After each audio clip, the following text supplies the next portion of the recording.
Focus होके हर चीज़ को मद्देनज़र रख के खामोशी के साथ ये लेक्चर सुनना है आपने। बीच में कोई अपनी आपने बातें नहीं लगानी, कोई गप्पे शप्पे नहीं मारनी, बस पूरी तवज्जो इधर देंगे तो ये आप समझ आ रही है। और इंटरनेट की आप लोगों की परेशानी ख़त्म हो जाएगी। तो हम एक इंटरनेट आप लोगों के लिए अलग लगवा रहे हैं, ठीक है साहब। लेकिन एक शर्त हमारी है, हम आपका वो LCD अंदर लग जाएगी अब कल या परसों, तो कैमरे सारे अंदर चलेंगे, तो आपको हम फ्री नहीं बैठेंगे देखना चाहते हैं कि आप टिकटॉक पे लगे हुए हो, कोई गेम्स खेल रहे हो, इस तरह की कोई एक्टिविटी नहीं है। आपके काम के हिसाब से आपको इंटरनेट दिया जाएगा तो आप इंटरनेट यूज़ कर सकते हो, कोई ऐसा इशू नहीं। लेकिन ये जो चीज़ मैंने आपको बताई है, जिस बंदे को हमने अगर देखेंगे कि वो लड़का इधर देख रहा है, उसको मतलब फ्री बैठ के कोई मोबाइल पे पंगे ले रहा है, कोई वीडियो गेम खेल रहा है, तो उसको हम इंटरनेट उसका डिस्कनेक्ट कर देंगे और उसके अब्बू को बताएंगे कि आपका बच्चा बहुत बहादुर है, जहाँ पे भी गेम खेलता है। सही है, ये बड़ा लैग आदमी है, मतलब बहुत ज़्यादा इंटेलिजेंट है, तो इसको किसी इस शोबे पे डालो जो वेल्डिंग का बेस बैंड जो अल्फाज में यूज़ कर रहा हूँ, ये एक टेक्निकल अल्फाज है, इसको कहा जाता है बेस बैंड। मतलब इनका काम क्या होता है, बेसिकली बेस बैंड के अंदर अगर प्रॉब्लम आ जाए तो होता क्या है कि जो फ़ोन होता है वो सिग्नल नहीं उठाता, नो सर्विस का फॉल्ट आता है फ़ोन के ऊपर, तो फ़ोन हमारा क्या करेगा, सिग्नल ही नहीं लेगा, सिम नहीं चलेगी, सिम अंदर जाएगी, सिम जब आप फ़ोन के अंदर डाल लोगे तो ऊपर लिखा आएगा नो सर्विस, सिग्नल नहीं आएंगे। तो उसको हमने पहले फाइंड आउट करना है कि प्रॉब्लम है कहाँ पे, तो उसको हम फौरी कैसे उसको चेक कर सकते हैं, ये कैसी कैसी चीज़ें होती हैं, ये सारी चीज़ें आज इंशाल्लाह हम देखेंगे, तो पूरी तवज्जो दें, आपका इंशाल्लाह फ़ायदा हो जाएगा। तो पहले हम फ़ोन का बेस बैंड नहीं आ रहा होता, तो उस दौरान हम मोबाइल फ़ोन को कैसे चेक करते हैं, ये सारी चीज़ें देखें। तो जिस फ़ोन का बेस बैंड नहीं आ रहा, उस फ़ोन के सिग्नल नहीं आएंगे, मोबाइल फ़ोन के सिग्नल नहीं आएंगे उस फ़ोन के ऊपर, तो उसको आपने चेक कैसे करना है। सिग्नल लेके आने के लिए मोबाइल फ़ोन के अंदर दो सेक्शन होते हैं। नंबर 1 सेक्शन होता है RF सेक्शन, ये वाला सेक्शन यहाँ से इतना इतना, और नंबर 2 पे आता है आपका ये वाला सेक्शन, ये वाला इतना है। अब इसमें क्या होता है कि इस सेक्शन के अंदर 2 IC लगे हुए हैं। इन सेक्शन का मसला है, इसका काम ये है कि ये टावर से सिग्नल लेके आता है मोबाइल फ़ोन के ऊपर, ठीक है।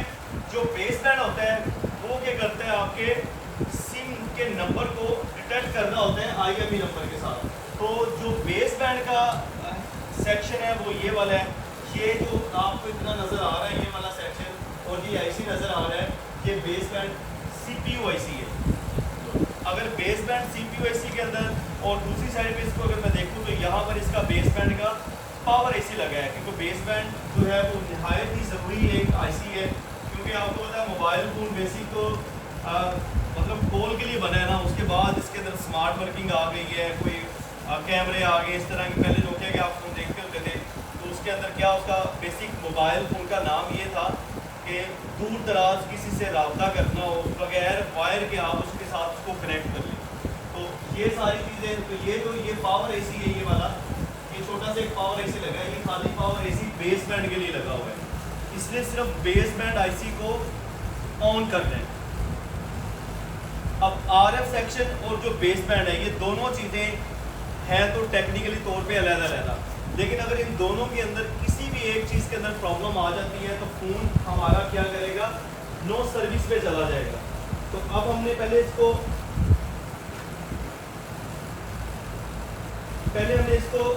देख लेना है कि हमारा प्रॉब्लम होगा कहाँ पे। तो हमने क्या करना है, हमारे फ़ोन के ऊपर फॉर एग्जांपल यहाँ पे आपको वहाँ पे नज़र आ रहे हैं, सिग्नल नज़र आ रहे हैं। फॉर एग्जांपल अगर आपके फ़ोन के सिग्नल नहीं आ रहे तो आप पहले इसको ये देखेंगे कि आपका फॉल्ट है कहाँ पे, मतलब बेस बैंड सेक्शन के अंदर फॉल्ट है या RF सेक्शन के अंदर फॉल्ट है। अगर टावर से सिग्नल मोबाइल के ऊपर नहीं आएंगे तो फिर भी क्या नज़र आएगा, नो सर्विस। अगर सिम डिटेक्ट नहीं हो रही होगी मतलब बेस बैंड IC के साथ, तो फिर भी क्या नज़र आएगा, लिखा आएगा नो सर्विस। तो इन दोनों चीज़ों को हम कैसे चेक करेंगे? तो हम यहाँ पे एक कोड डायल करते हैं *#06#। अब जैसे मैंने हैश डायल किया, ये मेरा सामने सारा IMEI नंबर और हर चीज़ नजर इंफॉर्मेशन आ गई है।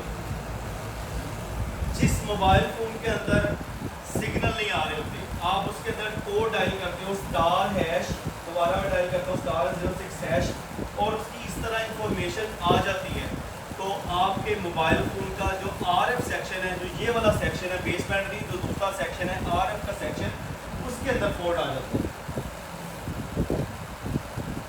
मतलब इस RF सेक्शन के अंदर फॉल्ट है, इस RF सेक्शन के अंदर। इसको मैं इंक्लूड कर लेता हूँ।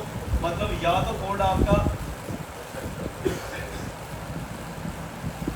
इतने हिस्से के अंदर है, ये हिस्से के अंदर अगर इंफॉर्मेशन आ रही है, सिग्नल भी नहीं आ रहा है, इस RF सेक्शन के अंदर फॉल्ट है। अगर बेस बैंड नहीं आ रहा, मतलब इंफॉर्मेशन नहीं आ रही, फॉर एग्जांपल आप यहाँ पे डायल करते हो *#06#।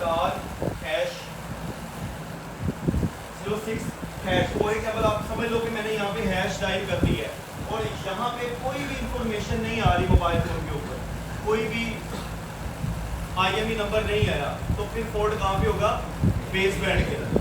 तो आज हम किस पे देखने वाले हैं? बेस बैंड के अंदर। तो मोबाइल फ़ोन को खोलने से पहले आपने ये तसल्ली अपनी कर लेनी है कि मेरा फॉल्ट है कहाँ पे, बेस बैंड के अंदर फॉल्ट है या RF सेक्शन के अंदर फॉल्ट है। तो उसका बहुत ही आसान तरीका है, आप बस ऑन मोबाइल मदरबोर्ड के ऊपर *06# डायल करेंगे, तो अगर तो इन्फॉर्मेशन यहाँ पे शो हो रही है तो प्रॉब्लम RF सेक्शन के अंदर है।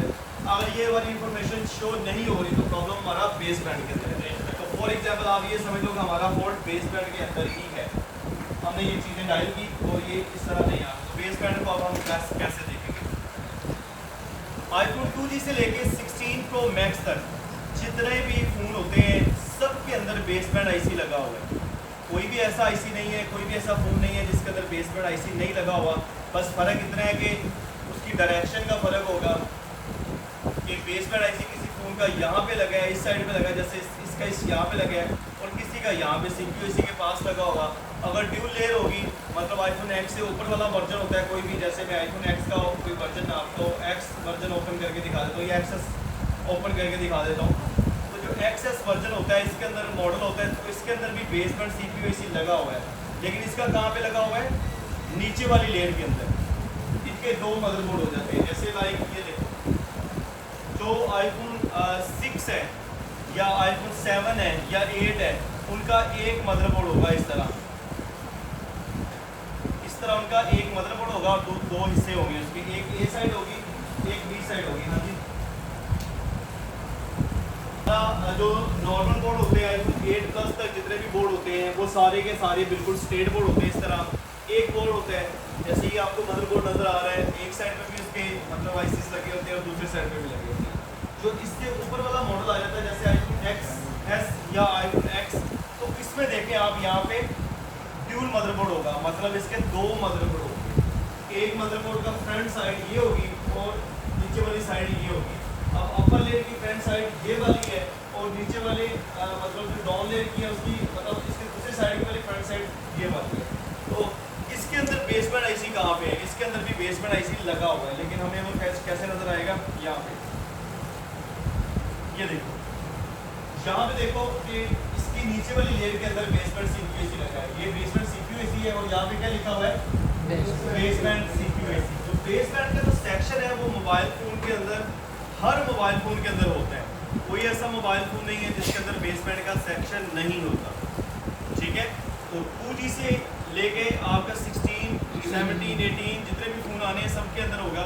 जिसके अंदर बेस बैंड का सेक्शन होगा वो सिम वाला फ़ोन होगा, या जिसके अंदर बेस बैंड का मतलब कोई iPad है उसके अंदर बेस बैंड का सेक्शन है तो वो iPad सिम वाली होगी।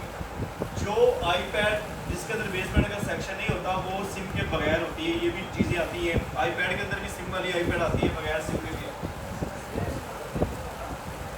जी सबके अंदर होगा, मोबाइल है तो होगा। LLA क्या होता है? LLA के ई सिम जो होता है, ई सिम के अंदर बेस बैंड होता है, बस उसके अंदर सिम स्लॉट की जगह नहीं होती।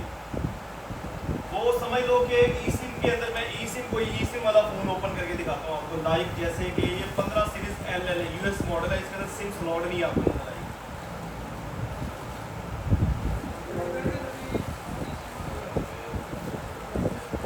आईपैड के अंदर भी होगा, अगर आईपैड ई सिम वाली है वो लिखा आएगा, कोई ऐसा इशू नहीं। जब आप इसकी इंफॉर्मेशन में जाते हो वहाँ पे नो सर्विस या सिम रजिस्ट्रेशन इस तरह की चीज़ें इंफॉर्मेशन में लिखी आती हैं, तो वहाँ से आपको पता चल जाता है ये अभी नहीं है। और यहाँ पे अगर आप देखें तो ये आपको बेस बैंड CPU AC नज़र आ रहा है।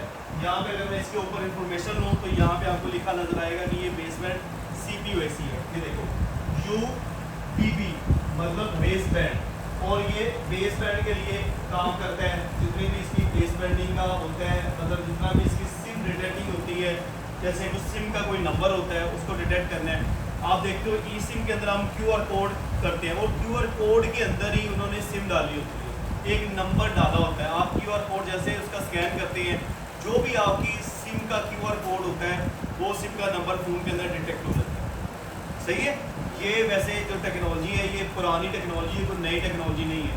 पहले एम्स के फ़ोन आते थे बगैर सिम के, उनको सिम का ऐसे ही कोड जाके फ्रेंचाइज से कोड लगवाना पड़ता था, और वो कोड एक आपको कोड लगा के एक नंबर दे देते थे। वो कहते थे ये आपके फ़ोन के अंदर नंबर चल रहा है, और उसके अंदर सिम स्लॉट या सिम की जगह ही नहीं होती। उसके बाद फिर GSM फ़ोन आ गया। GSM का मतलब है सिम वाला फ़ोन। तो GSM फ़ोन जितने भी आए उनके अंदर फिर सिम स्लॉट की जगह बन गई। तो इन्होंने दोबारा से, हमेशा ऐसे होता है कि एप्पल क्या पूरी दुनिया में ये होती हैं चीज़ें, तो 20-30 साल बाद सारी चीज़ें दोबारा रिपीट होना शुरू हो जाती हैं, लेकिन वो थोड़ी सी मॉडर्न टाइप पे दिखाई जाती हैं, लेकिन वो उसकी टेक्नोलॉजी जो होती है वो पुरानी ही होती है। तो बेसमेंट सब के अंदर होता है। तो अब चलते हैं जी, अगर बेसमेंट के अंदर फोल्ड आ जाता है तो वो तो हमें समझ आ जाती है, लेकिन अब बेसमेंट के अंदर फोल्ड अगर आ गया तो हम उन्हें उसको ठीक कैसे कर लें, सवाल ये आ जाता है। तो जितने भी स्टेट मदरबोर्ड हैं उनके अंदर आप अगर देखोगे तो यहाँ पे आपको बेस बैंड CPU AC नज़र आएगा, ये वाले आपको नज़र आ जाएगा। जब आप एक आधा फ़ोन ठीक करेंगे उसके बाद आपको ये सारी चीज़ें बिल्कुल रिटर्नली आपके सामने आ जाएगी। तो ये दो चीज़ें हैं, बेस बैंड का जो सेक्शन है वो दो चीज़ें हैं। नंबर 1 आ जाता है यहाँ पे बेस बैंड CPU IC, और नंबर 2 पे आ जाता है बेस बैंड पावर IC। जो बेस बैंड IC है ना, ये बहुत ज़्यादा कह लो कि ज़रूरी IC है फ़ोन के लिए। तो इन्होंने इसलिए इसके लिए एक अलग पावर IC लगाया हुआ है, ये वाला पावर IC, इसको कहते हैं बेस बैंड पावर IC। और जो ये एक बेस बैंड पावर IC आपको एक IC नज़र आ रहा है, पावर IC, इसका मैंने ताल्लुक आपको करवाया था। तो ये जो पावर IC ये पूरे फ़ोन को मैनेज करता है। पूरे मोबाइल फ़ोन के अंदर किसको मेमोरी को कितना करंट देना है ये पावर IC देखेगा, CPU IC को कितना करंट देखना है ये देखेगा। जितने भी IC सब IC को करंट की मैनेजमेंट ये पावर IC करता है। इसको हम बोलते हैं मेन पावर IC। और जो ये वाला IC है ये आपको नज़र आ रहा है, ये बेस बैंड पावर IC है। इसने सिर्फ और सिर्फ बेस बैंड को ही करंट देना है। अब सबसे पहले यहाँ पे एक चीज़ मैं और ऐड करता हूँ, जहाँ जैसे कि मॉडल के हिसाब से हम इसकी रिपेयरिंग करते हैं। अब कौन सा मॉडल है उसकी कैसे कैसे रिपेयरिंग करनी है, मॉडल के हिसाब से जितनी भी रिपेयरिंग इसकी सबकी, जितने स्टेट मदरबोर्ड होंगे तो उनकी रिपेयरिंग हम कैसे करेंगे, जो ड्यूल मदरबोर्ड होते हैं उनकी रिपेयरिंग कैसे, ड्यूल की वजह से रिपेयरिंग सारी जितनी भी है वो लेवल 3 के अंदर है। तो स्टेट मदरबोर्ड की रिपेयरिंग हम कैसे करते हैं, तो ये मैं आपको तफसील से सारी चीज़ें बता देता हूँ। कुछ फ़ोन होते हैं जिसके अंदर मैन्युफैक्चरिंग फॉल्ट होता है, जैसे लाइक आपको पता है कि अभी आज भी बड़े सारे मॉडल ऐसे हैं जिनके अंदर एक मैन्युफैक्चरिंग फॉल्ट आ जाता है। जैसे ग्रीन स्क्रीन का फॉल्ट मैन्युफैक्चरिंग है, 14 Pro Max के अंदर फ़ोन चलते चलते डेड हो जाता था, चार्जिंग IC का फॉल्ट मैन्युफैक्चरिंग फॉल्ट है इनके अंदर। तो इसी तरह जो iPhone 6 आया था ना, 6 और 6 Plus, इनके अंदर मैन्युफैक्चरिंग फॉल्ट होता था। इनका चलते चलते 1 साल बाद 2 साल बाद बेस बैंड करप्ट हो जाता था, बेस बैंड आना बंद हो जाता था। ये बहुत बेशुमार फॉल्ट है। तो आपको पहले भी मैंने बताया कि मैन्युफैक्चरिंग फॉल्ट होता है तो उसके बारे में बहुत सारी इन्फॉर्मेशन होती है कि इसने बस यहाँ से ऐसे होना है, क्योंकि आप मैन्युफैक्चरिंग फॉल्ट जो भी मोबाइल फ़ोन होगा जिसको आपने एक से ज़्यादा दफ़ा ठीक किया होगा, 5-10 दफ़ा एक ही फॉल्ट को ठीक कर लिया एक ही हफ्ते में या एक ही महीने में, तो वो आपको फॉल्ट वैसे ही हिफज हो जाता है। आपको पता होता है कि यार ये वाला फॉल्ट इस सेक्शन में होता है और ऐसे ऐसे मैंने ठीक किया। तो जो आईफोन 6 और 6 प्लस का मैन्युफैक्चरिंग फॉल्ट था ना, ये बेसिक था बेस बैंड के अंदर, मतलब इसका जो बेस बैंड नहीं आ रहा था तो ये फॉल्ट था सीधा मेन CPU IC के अंदर। ये लगा हुआ है बेस बैंड का CPU IC। एक बात यहाँ पे और मैं ऐड कर दूँ, अगर CPU IC आपका गुम हो जाता है या टूट जाता है तो आपका बेस बैंड कभी भी नहीं आएगा, फ़ोन आपका कभी भी सिम नहीं उठा सकता। सही है। अगर तो बेस बैंड CPU IC आपका ये अंदर है, इसको डैमेज वूमेज नहीं हुआ तो इसको आप रिपेयर कर सकते हो। रिपेयरिंग कैसे करनी है, यहाँ पर जो ये दो मॉडल थे इनके अंदर फॉल्ट क्या आता है कि इनका यहाँ पे 2 पॉइंट है V1 और U1, ये वाले।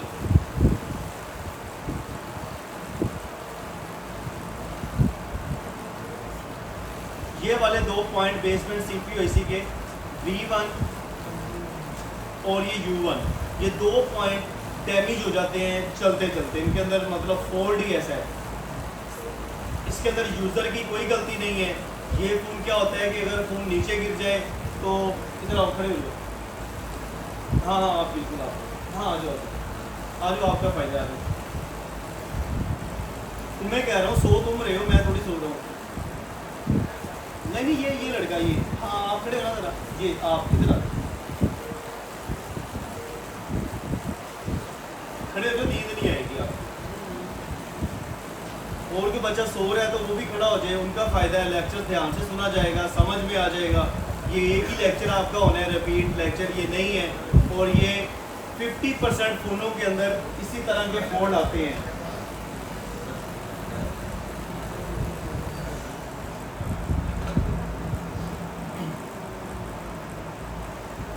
तो गाइस इसका जो V1 और U1 वाला पॉइंट है, ये सीधा एक पॉइंट इसका RF सेक्शन के अंदर जाता है और दूसरा पॉइंट इसका CPU से आ रहा होता है, मेन CPU IC से। मैं आपको लाइव चेक करवाता हूँ ये कैसे आ रही है। इस पॉइंट को हम क्लिक करते तो ये पॉइंट जा रहा है सीधा RF सेक्शन के अंदर। ये वो सेक्शन है जो सिग्नल को बना रहा होता है। अगर बेस बैंड का इसके साथ कनेक्शन टूट जाता है तो सिग्नल नहीं बनेंगे, तो फ़ोन के अंदर फॉल्ट क्या आएगा, नो सर्विस। ऊपर बेस बैंड ही लिखा आता। बेस बैंड तो एक थ्योरी का वर्ड्स है जो मैं आपको यूज़ यहाँ पे कर रहा हूँ, लेकिन फ़ोन के अंदर क्या नज़र आएगा आपको, नो सर्विस लिखा हुआ, सिग्नल नहीं आएंगे मोबाइल फ़ोन के अंदर, जो आपका ना नेट चलेगा ना आपकी कॉल आएगी।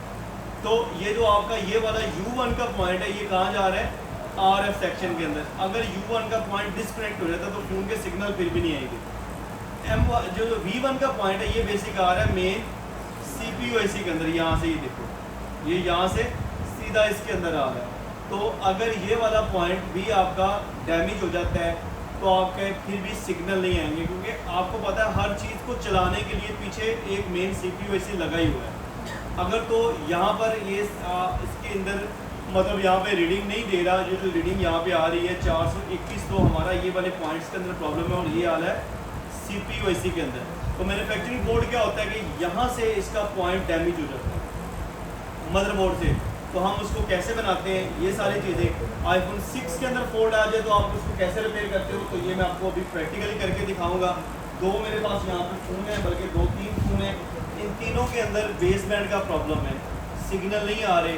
तो इन तीनों के अंदर हम देखते हैं बेस बैंड का प्रॉब्लम कहाँ पे है, तो इसको हम किस तरह ठीक करेंगे। ये आपके सामने जब हम CPU IC को उतारेंगे तो नीचे से आपको ये सारी चीज़ें नज़र आएंगी कि कौन सी चीज़ इसकी डैमेज हुई है और कैसे।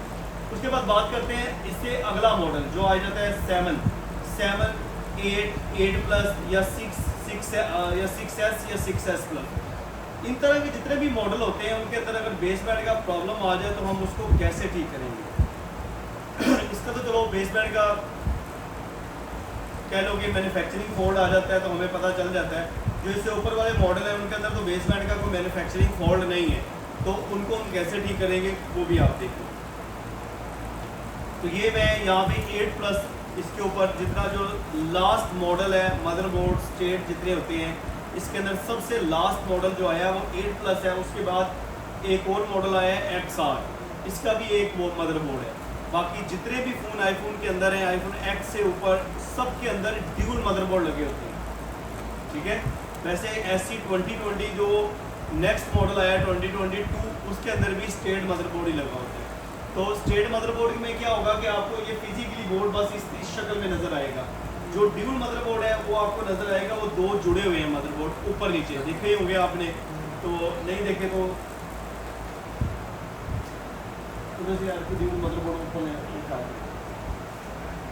तो उनका क्या होगा कि उनकी रिपेयरिंग थोड़ी सी मुश्किल होती है। उनकी रिपेयरिंग के बाद हमें उनको फिक्स करना होता है, बिल्कुल पैक करना होता है। अगर वो मदरबोर्ड आपसे ठीक से पैक नहीं होते तो फिर भी आप मोबाइल फ़ोन रिपेयरिंग मतलब मोबाइल फ़ोन नहीं कर सकते ठीक। फॉर एग्जांपल उनमें ज़्यादातर मसला आते ही पैकिंग के अंदर है। कोई नॉन प्रोफेशनल बंदा उसको अगर पैक करता है तो फ़ोन का बेसबैंड नहीं आएगा, फ़ोन के वाईफाई नहीं चलेगा, जो भी नीचे वाले हिस्से के अंदर प्रॉब्लम होगी वो चीज़ें बंद हो जाएंगी। तो इसलिए वो थोड़ी सी रिपेयरिंग मुश्किल है। तो लेवल 3 के अंदर उसकी प्रैक्टिस है पूरी। लेवल 3 के अंदर सारी चीज़ें उसकी हैं, किस किस तरह आप उसको रिपेयर करते हो, कौन कौन से फॉल्ट आते हैं, वो सारी चीज़ें इसलिए लेवल 3 के अंदर है। तो लेवल 2 के अंदर जितने भी स्टेट मदरबोर्ड है सारी की सारी थ्योरी एंड प्रैक्टिकल सारा आपका उधर आ जाता है। तो ये अभी थोड़ा सा लोडिंग में टाइम लेगा। तो जो ये JC है ये बेसिकली क्या करता है कि पहले टाइम जब आप कोई भी मॉडल ओपन करते हो तो वो थोड़ा सा टाइम ले लेते हैं, उसके बाद ये नॉर्मली कंडीशन में जाता है। ठीक है जी। तो ये आ गया हमारा मतलब 8 का मदरबोर्ड। तो यहाँ पे अगर मैं इसको क्लिक करता हूँ तो यहाँ पे आप देखो कि इसका जो बेस बैंड CPU IC है वो ये लगा हुआ है, ये वाला। अब इसका CPU IC कहाँ पे लगा हुआ है? मेन CPU IC के साथ बेस बैंड CPU IC लगा है, लेकिन 6 का कहाँ लगा हुआ है? थोड़ा सा नीचे लगा हुआ है और CPU IC इसका ऊपर लगा हुआ है। तो इसमें क्या फ़र्क है? डायरेक्शन का फ़र्क है, लेकिन IC सेम ही होते हैं, मतलब IC बीच में होंगे लाजमी। तो अगर आपका 8 प्लस के अंदर या iPhone 7 के अंदर बेस बैंड की प्रॉब्लम आ जाती है तो उसको हम कैसे ठीक करेंगे? तो पहले हमने इसका देखना है कि सेक्शन कौन कौन से है बेस बैंड का।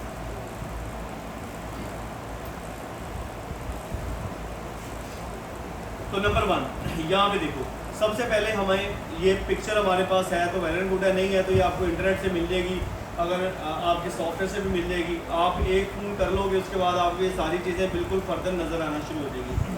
तो यहाँ पे क्या लिखा हुआ है? Base band chip. तो ये बेस बैंड EEPROM IC है, ठीक है। अगर इसके ऊपर मैं जाऊँ तो वहाँ पे वो बता रहा है part of name EEPROM IC। तो इसके अंदर क्या होता है कि बेस बैंड की सारी कीज इसके अंदर होती है। मतलब अगर ये IC, वैसे तो ये IC ख़राब नहीं होता, ये 4 पॉइंटों का IC होता है, छोटा सा होता है, ये ख़राब नहीं होता ये क्रिस्टल IC है। अगर इसको कोई डैमेज कर दे तो ये IC ख़राब हो जाता है, और ख़राब होने के बाद ये IC का कोई सलूशन नहीं है। आपके अंदर, आपके फ़ोन के अंदर अगर वो बेस बैंड की प्रॉब्लम आ गई तो आप EEPROM से दूर ही रहेंगे, क्योंकि वो तो ख़राब होना ही नहीं है, तो आपको उतारने का उसका फ़ायदा कोई नहीं है। ठीक है। इसके अंदर हमने पहले सेक्शन देखने हैं बेस बैंड के कौन कौन से सेक्शन है। एक तो ये चिप है, ये तो ख़राब होने के चांसेस ही नहीं है। उसके बाद ये क्या है? CPU IC, base band CPU IC। उसके बाद तीसरे नंबर पे मैंने आपको क्या बताया था? Base band power IC। तो ये देखो, ये बेस बैंड पावर IC है। अब इसको मैं दिखाता हूँ कहाँ लिखा हुआ है। ये देखो, बेस बैंड पावर सप्लाई, मतलब ये जो सेक्शन है इतना इतना, ये बेस बैंड के लिए काम आएगा। Number 1 base band power IC, number 2 base band CPU IC। अगर हमारा 8 प्लस या कोई 7 का इस तरह का मॉडल के अंदर बेस बैंड का इशू आ जाता है, हम नंबर डायल करते हैं, स्टार है 06# और IME नंबर शो ही नहीं हो रहा, तो प्रॉब्लम हमारा बेस बैंड का। तो इसका बेस बैंड हम कैसे ठीक करेंगे? तो सबसे पहले हम क्या करेंगे? इसका पावर IC के जो 6 के है ना, 6 के अंदर हम क्या कहाँ पे जा रहे हैं? नींद आ रही है? गुड, इंशाल्लाह कुछ बना जाएगा। अच्छा जी, तो जो बेस बैंड कह लोगे 6 है, उसके अंदर तो फॉल्ट है, मैन्युफैक्चरिंग फॉल्ट है कि उसका CPU ख़राब हो जाता है, CPU के पॉइंट डैमेज हो जाते हैं। इन मॉडलों के अंदर मैन्युफैक्चरिंग फॉल्ट नहीं है बेस बैंड का। इन मॉडलों के अंदर यूज़र की गलती की वजह से बेस बैंड का फॉल्ट आता है। अगर फॉर एग्जांपल किसी की गलती की वजह से आग जाता है तो आपने सबसे पहले क्या करना है? हमने सबसे पहले ये CPU IC को नहीं छेड़ना, हमने सबसे पहले जो बेस बैंड का ये पावर IC लगा हुआ है इसको रिप्लेस करना है, उतारना है, उतार के नया लगा देना है। 50% फ़ोन होते हैं जो ठीक हो जाते हैं, मतलब पावर IC को आप रिप्लेस करते हो। 50% ऐसे फ़ोन होते हैं जिसका बेस बैंड बिल्कुल ठीक ठाक आ जाता है, कोई प्रॉब्लम नहीं, आप कस्टमर को देके जो भी पैसे उससे बनाते हो वो पैसे हो सकते हैं। 50% फ़ोनों के अंदर आप पावर IC लगाते हो फिर भी फॉल्ट नहीं होता ठीक। उसके अंदर हम क्या करेंगे? हम क्या उसके अंदर जाएंगे, ये मेन CPU IC को, इस CPU IC को हमने उतारना है। उतार कर हमने इसको दोबारा से रिबॉल करना है। रिबॉलिंग का पता है ना? CPU IC को उतारना है, उतार कर उसके बबल साफ़ करने हैं, नीचे से गम साफ़ करनी है। ये पेस्टेड IC होते हैं। iPhone 8 मतलब 6 प्लस से ऊपर जितने भी मोबाइल फ़ोन है सब के अंदर जो बेसबैंड CPU ऐसी है वो पेस्टेड लगा हुआ है, समझ आइए। तो हम क्या करेंगे, इसका बेसबैंड CPU ऐसी यहाँ से उतारेंगे, उतार कर इसकी गम की क्लीनिंग करेंगे और बेसबैंड CPU ऐसी के पॉइंट्स दोबारा बनाएंगे, रिवॉल्व करेंगे और दोबारा लगाएंगे। 50% जो फ़ोन उसके बाद पावर एसी को चेंज करने के बाद ठीक नहीं होते वो सारे इसके अंदर 100% ठीक हो जाएंगे। अगर आपके पास 100 फ़ोन आता है ना बेसबैंड के इशू में, तो उसके अंदर 99% जो फ़ोन है, मतलब 999 फ़ोन जो है, कह लो कि 99 फ़ोन जितने हैं ना, वो इन दो आईसीयू को, एक पावर एसी को रिप्लेसमेंट करने से और दूसरा CPU एसी को रिवॉल्व करने से मसला हल हो जाता है। ठीक है, CPU IC को कभी भी आप बदल नहीं सकते।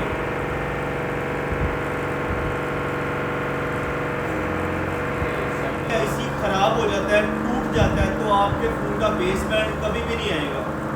ठीक है, लिहाजा इस IC को बहुत ही तरीके के साथ, बड़ी हीट आपकी कितनी होनी चाहिए और आपकी एयर कितनी होनी चाहिए, ये सारी चीज़ें मैं अभी आपको दिखाऊंगा। उतनी हीट और उतनी एयर के ऊपर आप CPU AC को उतारेंगे। अगर तो पावर AC ख़राब हो जाता है तो उसको हम रिप्लेस कर सकते हैं। अगर मेन CPU AC बेसबैंड का ख़राब हो जाता है तो उसको हम रिप्लेस नहीं कर सकते, ये बात ध्यान में रखना। और CPU AC को आराम से उतारना है, तरीके से उतारना है, हीट को मेनटेन करके उतारना है ताकि हमारा CPU AC ख़राब ना हो, समझ आइए। तो चलते हैं CPU AC को प्रैक्टिकली उतार के दिखाते हैं, कितनी हीट होनी चाहिए, ये सारी चीज़ें उस पर दिखाते हैं और कैसे कैसे होगा। 7, 8 प्लस जितने भी आगे मोबाइल आ रहे हैं, ड्यूल PC हैं, उसके अंदर भी ऐसे ही कोड है कि हम बेसबैंड पावर एसी चेंज करते हैं, अगर उससे मसला हल नहीं होता तो फिर हम रिप्लेस कर देते हैं, मतलब पावर एसी को रिप्लेस करके उसके बाद हम CPU AC को रिवॉल्व करते हैं। तो ये देखें, ये 14 Pro Max की PC है। तो मीटिंग है, ज़रूरी तो कर ले बातें, मैं 5 मिनट खामोश हो जाता हूँ। ये 14 Pro Max की PC है, ये ड्यूल PC है। यहाँ पे देखो, इसको हम अगर उतारते हैं इस तरह तो ये PC 2 हो जाती है। ये देखो, ये 2 PC आ जाएगी, इनके ऊपर से वैसे IC उतरे हुए हैं। तो यहाँ पर क्या है कि ये लगा हुआ है इसका बेसबैंड CPU AC, ठीक है, ये हमने स्वाइप की होगी। और नॉर्मली इसका जो पावर AC है वो ये लगा हुआ है, यहाँ पे ये लगा हुआ है। मैं आपको माइक्रोस्कोप में दिखाता हूँ।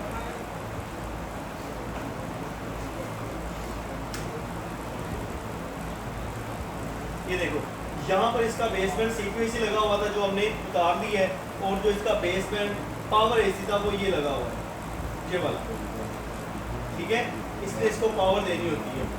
हम पहले ये बताते, लेकिन इसकी PC स्वाइपिंग में आई थी, मतलब ये नीचे गिरा हुआ था फ़ोन और इसकी PC के पॉइंट्स काफ़ी ज़्यादा डैमेज थी। जैसे लाइक ये देखो, ये पॉइंट, ये ब्लैक ब्लैक आपको नज़र आ रहे हैं, ये सारे डैमेज पॉइंट हैं। तो ये पॉइंट की वजह से हमने इसको स्वाइप किया है। तो इसको अगर हम इस तरह सही से पैक नहीं करते, ये पॉइंट आपस में ठीक से नहीं कनेक्ट होते, तो फिर भी आपके फ़ोन के अंदर फॉल्ट आ जाएगा। इसलिए जो ड्यूल मदरबोर्ड की रिपेयरिंग है वो लेवल 3 के अंदर है, तो लेवल 3 की रिपेयरिंग थोड़ी सी मुश्किल है। अगर आप समझदार हैं तो आपको मुश्किल नहीं लगेगी। तो ये जी आज मेरे पास 3 मदरबोर्ड हैं, इनके अंदर